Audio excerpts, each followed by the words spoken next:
Well, originally I wanted to raise some money for charities, give back.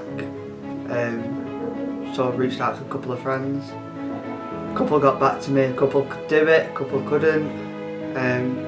Just wanted to give back, really. Once a Boomer, wanted to do Blackpool to Stockport, Manchester, and then we changed the idea from going to one charity to four, so we can raise beneficial to four charities that don't get causes for. So basically I came up with it, he just participated.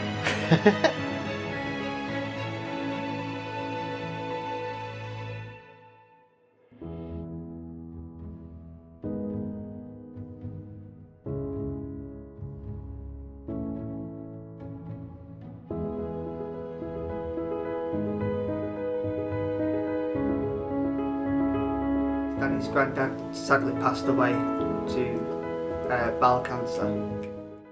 Bowel cancer is the UK's second biggest cancer killer. Every 15 minutes someone's diagnosed with it. Young, old, male or female, it affects us all. However, bowel cancer is treatable and curable, especially if diagnosed early. So at Bowel Cancer UK, we're bringing people together. Patients, families and friends. Doctors and nurses. Scientists and researchers. Politicians and campaigners. And everyone fundraising for us. To create a future where nobody dies of bowel cancer. We're determined to build one active community that together drives positive change. We will save lives and improve the quality of life of everyone affected by bowel cancer. By campaigning for early diagnosis and access to the best treatment and care. Supporting you at every step. Educating the public and professionals about the disease. And funding and enabling targeted research. We'll give everyone affected by bowel cancer real hope, now and for the future. So help us stop people dying of bowel cancer. Join us. Take action. Because you can help save lives. Today.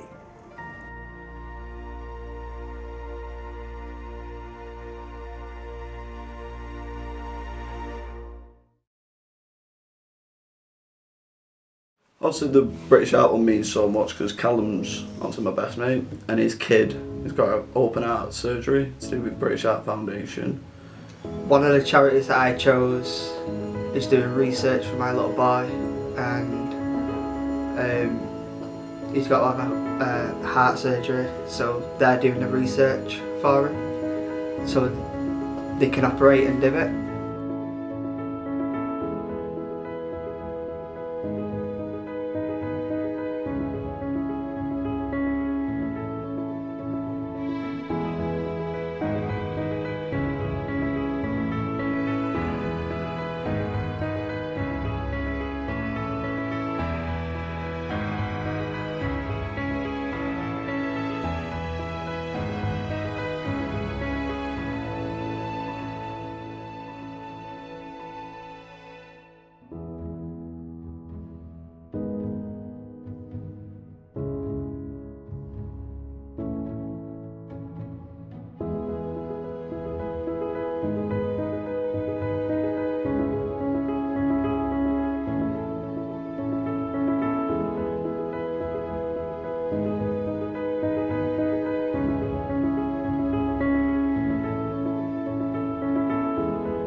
Francis House is a local one to Stockport.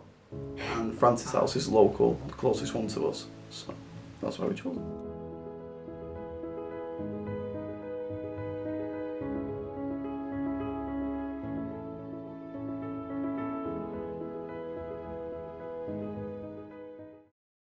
Every parent hopes that their child will be healthy and live a long and happy life. But sadly, there are families that live every day with the knowledge that the lives of their son or daughter will be short. In this film, I'd like you to meet some remarkable families who wanted to share their stories. Isabel is a really happy 11-year-old. She loves her sisters. She's got 2 little dogs that she absolutely adores. If she doesn't like something, she'll shout until you stop whatever it is you're doing and do what she wants. She's got quite good vocal range to say that she can't actually talk. Isabel was fine up to being 7, normal kid, going to primary school, just about to do her SATs in year 2. And she just woke up one morning, couldn't breathe, couldn't talk, couldn't move. She went to A&E and she got put on a ventilator that she was on for 16 days. And then she's just how she is now. Although no formal diagnosis was given, it was suspected that Isabel had suffered a serious inflammation of the brain, a condition known as encephalitis. She remained in hospital for 6 months with Andrea by her bedside. It's surprising how quickly you become used to living in a hospital, and it just seems normal that you spend every day on a children's ward. I just remember one day we was on the ward and they turned up with a wheelchair for her, and I had no idea that that would be a long-term thing. I just thought, oh, it's just for a while she's in here. And then eventually it was like, well, I'm gone. She's not getting out of this. She isn't getting any movement back. As the family tried to come to terms with the possibility that Isabel would never lead a normal life again, they were introduced to Francis House, a hospice for children and young people where they could receive respite care. But accepting that Isabel was eligible for help was difficult for Andrea. I think it's the word hospice. It sounds a lot worse than it actually is. So even when we came to look round, it was still like, oh, how can Isabel be able to come here? And she came and we looked round and it's not what you think it is at all. Everybody's happy. All you hear is laughing. It's a really happy place. Families come expecting rows of beds with children who are dying or very poorly. And it takes time really for families to get to know Francis House and to trust us with the most precious thing in their life, and that's their children. You forget it's a hospice. It's just somewhere that we come as a family and we have a nice time and we make lovely memories. Kids love coming. You see how the staff are with your children and how good care they take of them. It's a really nice place to come to. Sam successfully underwent heart surgery when he was 8 months old. When he was born, he was quite blue, and they said that he might have an AVSD, a large hole in his heart, which is quite common with Down syndrome children. And for the first 3 days, he was in special care baby units. And it did show up that he had a large AVSD. Anyway, Sam had surgery when he was 8 months old. That went really well. By 2.5, Sam was walking and had a further operation to remove his tonsils. A few weeks later, he returned to hospital to have the pressure in his heart measured with a cardiac catheter. On administration of the anaesthetic, he had a cardiac arrest and suffered permanent brain damage. You know, he'll never be able to walk. He can't eat properly, whereas before he was eating properly. We've actually got a photograph of him in the south of France eating a Magnum ice cream. Yeah, he can't eat. It was quite a hard time. We didn't take home the child that we took in. Sam stayed in hospital for 8 months. He was diagnosed with pulmonary hypertension, a lung disorder that results in high blood pressure in the pulmonary arteries. Due to the serious nature of his condition, the family were referred to Francis House. The first time we stayed, it was just about a couple of weeks before Christmas. Obviously we were quite nervous about leaving him. It worked out really well, so we've been coming back ever since. Sam's a really happy little boy. He loves just being around people, really. He loves music, sensory lights, just being out and about, considering what he's been through and what he has to go through. Yeah, he copes with it all within his stride. Caring for someone with complex medical needs, often for 24 hours a day, 7 days a week, can put a huge strain on families. Over 100 staff and volunteers all make sure that everyone has a good time. I think it's when you come here you realise how much you do. And yeah, I think you do need that break away from all that. You can talk to other parents, about problems and things, or you can laugh, you can cry together. Francis House supports over 1,200 people at any one time, with respite care, sibling support, home care, end-of-life care, and emotional and bereavement support. We were told one night that he wouldn't have long. He really went downhill. We sat there by his bedside all night, but then in the end he pulled through, so we didn't have to use Francis House. But obviously for the future, yeah, we would like Sam to come to Francis House, because the staff are amazing here. It would be a place that we would like Sam to to be if the time came. I'm sure, like me, you can't imagine what it must be like for parents to face the fact that their children need access to a hospice and require support. But when they do come through those doors, they find a place of comfort, fun, and friendship. Please help Francis House to continue to be a lifeline to the families who need them most. To make a donation, please call 0161 443 2200 or visit francishouse.org.uk. Thank you.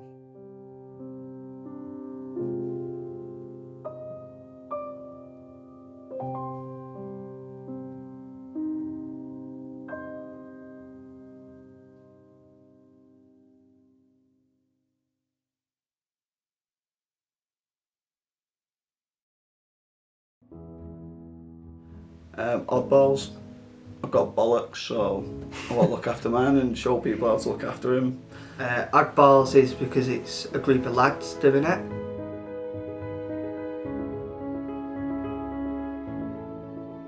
The Oddballs Guide to Checking Yourself. Step 1. Find a suitable location. Maybe not. Perfect. Step 2. Feel one testicle at a time using both hands. Step 3.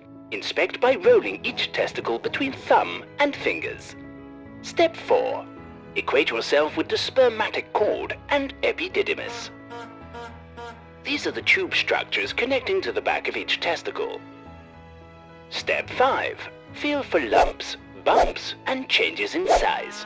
It is normal for one testicle to be larger than the other. If you have any concerns, please see a doctor. And that's it, you're good to go.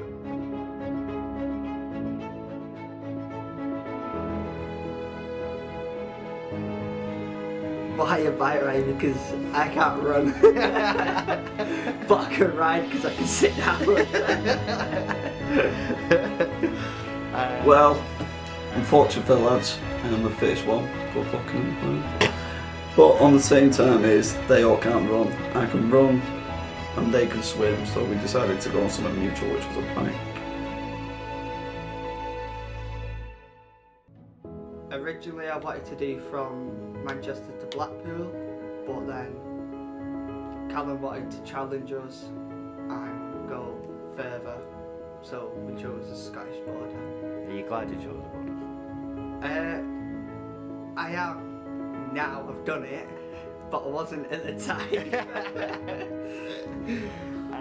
Well, we just thought we'd challenge ourselves. We didn't think Blackpool was long enough, so I put in Google Maps Scottish border and it came out 200 miles.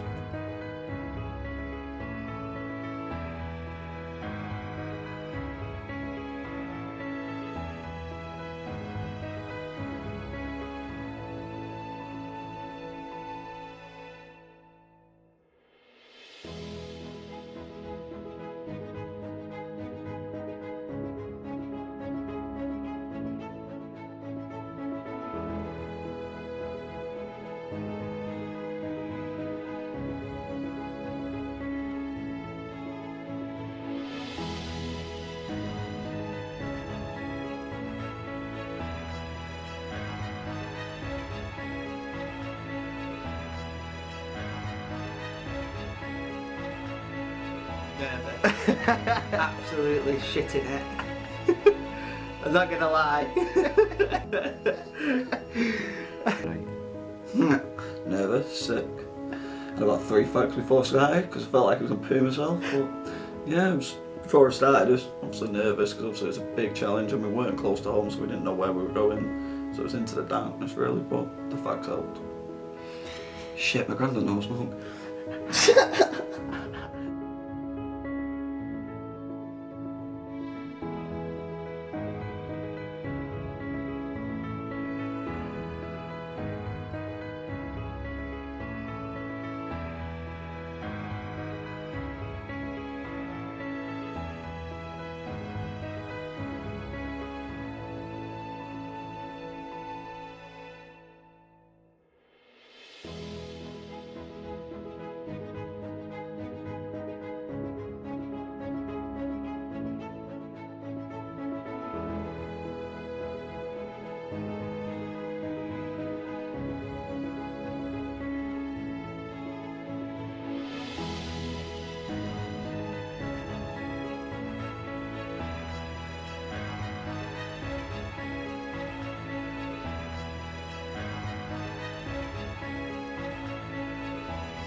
Exhausted, like I wanted to give up, but kept on going because of the charities and raising money for other people that need it.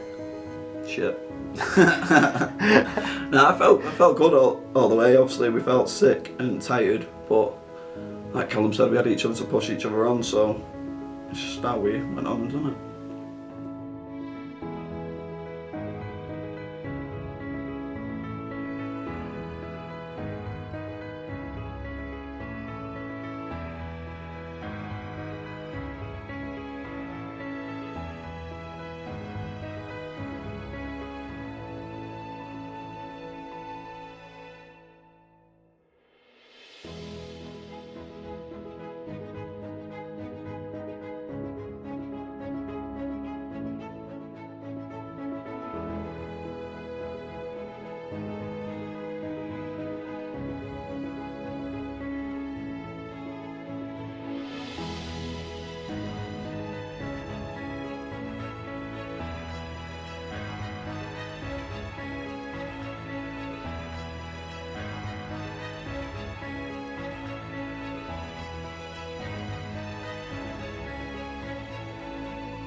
Barbecue. No, just obviously me and Callum always motivated each other all our lives, so pushing each other was quite easy to do, and we just challenged each other that way.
Achy, sore, tired. My face is killing because of the hailstorm and the sleet. But yeah, I feel like we've achieved something good and we've made something happen, which we set out to do. Good. Better than what it was during it and what it was on paper. Because it was manic on paper. When we looked at planning it. Yeah. Just want to say a big thanks to everyone supporting. Hopefully we can raise the target that we want to raise, which is £1,000, 250 quid per charity. It means a lot, and we're gonna send it off at the end of the month when we've got our payments. So keep donating. First and foremost, I'd like to thank Tom, who's our main sponsor, who actually paid for all the equipment and all the gear for us. Without that we couldn't have done the bike ride. I'd also like to thank all the other sponsors, which are Hazel Spice, Conventus, A-Bins, Cafe Number 29 and Woodley Arms. Not only that, I'd like to make a special mention for MLR Photography for actually following us up and taking us all the pictures and videos, which you will see in a second.